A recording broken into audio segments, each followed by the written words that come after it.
Hey guys, welcome back to my channel. When I made my mandala video, I asked if you wanted to see a video on how to get cleaner cuts with the Cricut, and so many said yes. So I'm going to give you my best tips and tricks. You can see here this orange cardstock didn't cut all the way through, and this glitter cardstock was ripping and tearing. So I just want to show you a few ways to help fix this. If you enjoy this video, give it a thumbs up, and I would love it if you subscribed if you are new to my channel. First, I want to start off with Cricut mats. You'll want to use a clean and sticky mat. If the material you're using isn't sticking down very well, it can shift on the mat, causing the Cricut to not cut it out as well. You can clean your mat with dish soap and water. I actually did a video on how to clean your mats, so I can leave that link down below if you have not seen that yet.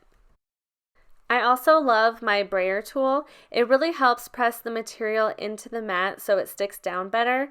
I use this for vinyl, but I also really like to use it for thicker material. You can also tape down your material if you're having troubles with it sticking. Next, I want to talk about blades. Whenever my blade is not cutting well, the first thing I do is check my blade. You can see here I just cut glitter cardstock and it is all over the blade after just one cut. What I like to do is roll up a ball of aluminum foil and stick the blade in there a few times. This will easily and quickly clean it off. I accidentally said this sharpens the blade in my first Cricut hack video I ever did, and it doesn't sharpen it, but it does clean it off really well. I also want to mention, if your blade is still not cutting very well after trying all the tips in this video, it might be time to switch out a new blade. I get asked a lot how often you should change them, and it really just depends on how much you use your machine, what type of material you're cutting. Sometimes I've gone only 2 months and I've had to replace it, and sometimes I've gone as long as 6 months or more. So I would just say if you've tried different things, it's still not cutting well, then try switching out to a new blade. I've also just tried out some off-brand replacement blades that I got on Amazon. These come in a 25 pack and you get a standard deep cut in fabric. I'll put a link down below if you want to check these out. My next suggestion is to use quality material. Sometimes if it's not the best material, it's just not going to cut as well no matter what. There's so many materials out there, but I want to share what I use for cardstock and adhesive vinyl most of the time. For cardstock, I really like the Recollections brand from Michaels, but you can find so many other good ones. I also really like the Cricut brand cardstock. For adhesive vinyl, I really like to use the Oracal brand, so 651 vinyl for permanent and 631 for removable. But like I said, there's so many brands out there, so you kind of need to see which one works the best for you. Now I'm in my Cricut settings. The first thing I want to show you is, let's say I click on medium cardstock. There is this option that comes up here that says pressure, and it'll automatically go to default. If you click on the drop down, it'll say more or less. At first with this setting, I automatically thought that if my Cricut wasn't cutting well, then just selecting more would help, but less can be very helpful too. So the time that you'll want to choose more is if your Cricut is not cutting quite through the material all the way, then try selecting more on the pressure setting and that might just work. But if your material is starting to rip and tear, then I would actually go down to less. The reason why I would choose less is because sometimes if your Cricut has too much pressure, especially on a material that is really delicate, then it'll be pressing down harder and it'll end up ripping or tearing that material.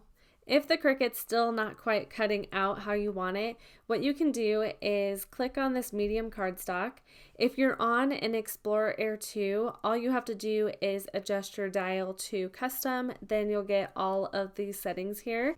But what you can do is go into your Browse All Material, and you can go down to your material settings and adjust it yourself.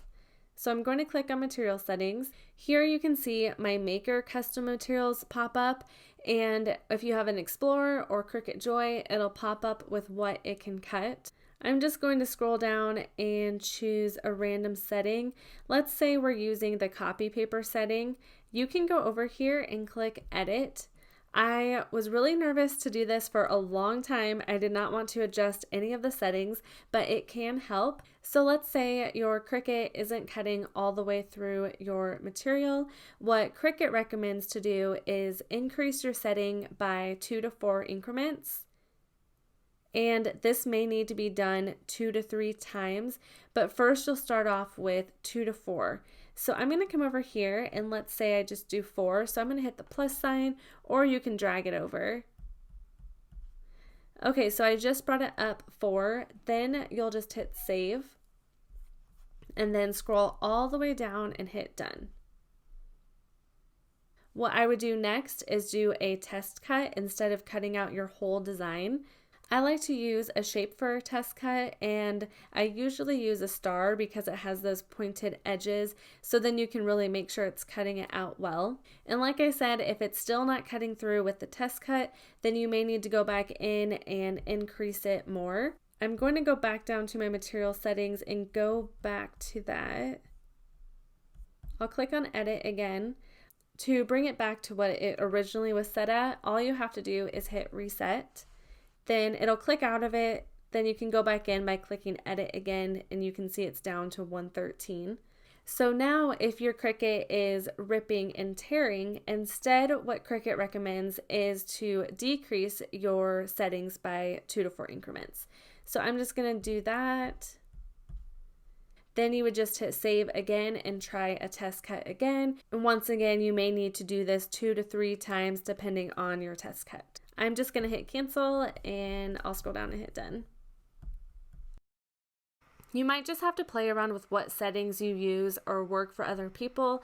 There are some Cricut Facebook groups that are really great where you can ask questions on what people use for different settings.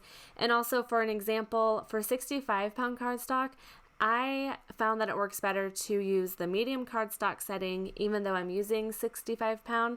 So some of it you just kind of have to play around with it. But I also want to show you a couple settings that work for me for different material.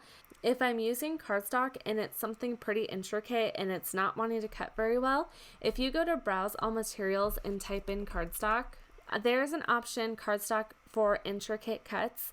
This has worked out for me pretty well. So if you're having troubles cutting with a really detailed project, give that a try. Also for cardstock, if you just have regular cardstock and it's still not cutting all the way through, I love using the glitter cardstock setting. That has also worked for me really well in the past. Cardstock can be kind of tricky for intricate cuts. Another hard one is adhesive vinyl. I don't usually have too many problems with heat transfer vinyl or iron-on vinyl, but for adhesive vinyl, if you are cutting something intricate, then I would give the washi tape setting a try. I have seen this recommended everywhere, like Facebook groups, and it has worked for me in the past. So if you have a delicate adhesive vinyl design, then washi tape could be a good setting to try. A lot of it is kind of just playing around with the settings. A lot of times the setting that it's intended for works, like vinyl for adhesive vinyl. Normally that works perfectly well for me. Everyday iron-on for iron-on, but there are so many different kinds of materials, so sometimes you have to play around with it. One last thing in the settings, let's say I click on material cardstock. You can come down here and select fast mode for the Explorer 2, the Maker, and I'm honestly not sure if the Cricut Joy has it. I don't know. But if you are cutting something intricate or small, I would recommend not turning on the fast mode. It even has a little thing here that says turn off for more precise cutting and writing. That might help as well, turning that off. If you've tried everything and switched out a new blade, then I would try either emailing or calling Cricut to see if they have advice. Also, sometimes with the Cricut machine, it just cannot cut super intricate small cuts. Sometimes it's just not quite possible. Usually it's really good at it, but it might help to increase your design size if that's possible with whatever blank you're putting it on. But I hope you enjoyed this video. Let me know in the comments if you have any other tips. I love to hear different tips. And once again, give this video a thumbs up if you enjoyed it, and subscribe if you are new to my channel. I would love to have you here.